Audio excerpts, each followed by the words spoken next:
The Iriz represents the brightest and the most credible beacon of hope in that respect so far. Those who prefer driving with 3 pedals will definitely enjoy the 5-speed unit from Gearbox. Iriz being the real game changer. They've finally got a Myvi killer on their hands.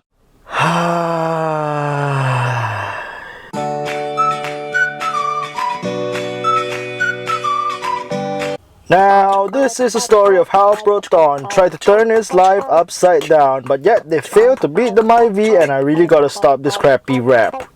2016 Proton Iriz 1.3 Standard Manual. Proton's supposed game changer to beat the Perodua Myvi. For years, Protons have been seen as just the love child of then, current, and Supreme Prime Minister Dr. Mahathir Mohamad. Historically, Protons were always given more help and favours by the government, from capping imported cars, raising import taxes, and even bailing them out in a few occasions. Despite all that, their presence as a dominating giant is slowly falling. Their new cars are a little try too hard and do not appeal with the masses. In 2016, Proton was seen by many Malaysians as their 4th brand choice, and something must be done. Malaysians have been getting PTSD from old Proton cars, which stands for Proton's Terrible Service Disorder. Nearly 30 years of cars with terrible issues like power window failure, broken car handles, and for just existing, which were forced to be brought out by the public, resulted in them having zero confidence in Proton cars. Then came the Iriz, and this wasn't the first small hatchback car produced by Proton. There was the Tiara, which was based on a Citroen AX, which made the Kanchel look like a Rolls Royce in comparison. I mean, it doesn't even have a temperature gauge and a tachometer. I mean, come on. After that came the Savvy, which was ironically named, with a very weird AMT transmission and engine sourced from Renault. Another French failure for Proton then. So, is third time gonna be the charm? Well, from the looks of it, yes, indeed it is. No more weird design features. This time it seems Proton has actually designed a decent car. It looks very contemporary without being generic. In fact, it looks very European, which is in contrast with the Japanese style of the Perodua Myvi. Then again, this car is actually partially designed by Ito Design, which also produced cars like the Volkswagen Golf and the Lotus Esprit years back. And it was even debuted in Geneva as the Proton Emas concept. The overall interior looks fine, and unlike Protons from before, they actually are ergonomically placed. Like, the radio is very close to the driver, and even everything is all simple and easy to touch.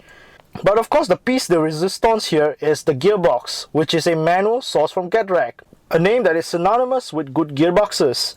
Or so what I read, or even was told.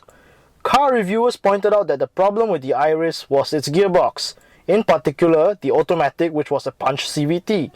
Now that gearbox was very loud, and I sat in one of those CVT Iriz, and holy shit, they were loud. The drone was unbearable and its pickup was stupidly slow. But for the manual, there were praises all around, saying how smooth the gear shifts were. But the whole point of all-wheel drive is to give an honest review. So here's my take on it. I would say that the manual is okay.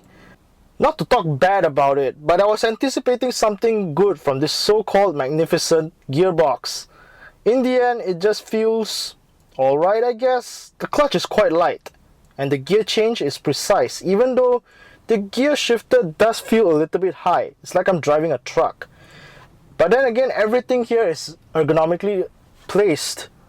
That's why they designed the gearbox to be that high, I guess. But sadly, the 1.3 VVT engine feels very underpowered, and Proton did have a 1.6 engine that's fitted with a manual, at least for a while. Now that car is considered quite rare these days. The Iriz shares is the same chassis with the Persona, and that model has a 1.6 with a manual if you want to feel more precise gear changes on a faster engine. But then the Persona looks like it was fitted with trolley wheels. So why do I want to drive something that costs a little bit more, but yeah, it has an added boot, but it's ugly. But honestly, my time spent with the Iriz is filled with some disappointment. The gearbox is nothing too much to shout about. The engine is underpowered, but at least it's revvy, which is something that surprised me. It likes to rev, and you could easily redline it, though the redline is around 6,000 RPMs, which is very fast, and it handles nicely around the corners despite the tall size, which is something you'll get in most Protons. Of course, this being a Proton, there are also some quality issues with the car, but nothing major like power windows or door handles. Everything felt really good quality-wise. But there is one problem. So basically, the owner for this particular model said that the radio stutters sometimes, and even I talked to another Iriz owner, and he said there was an issue with the multimedia interface. So there's a problem right there, but it was pretty minor. At least there's no more power window issues like old Protons. So the newer model even has a quieter CVT transmission drone and a faster gear shift. This was the first generation car. The later facelift model and the newer one that's available right now is so much cheaper and is good value for money. But is it worth getting this rather than the Myvi? My answer? It depends. If you want something that handles well and gives some joy in your driving, get the Iriz. But if you want a car that just goes from A to B with no problems and just to play safe, get the Myvi. There's a reason why it is the king of Malaysian roads for like 15 years. Personally though, I would prefer getting the Kia Picanto even though it's a smaller car rather than these two. And actually I get more equipment, more safety features for less the money. So yeah, Kia, hit me up.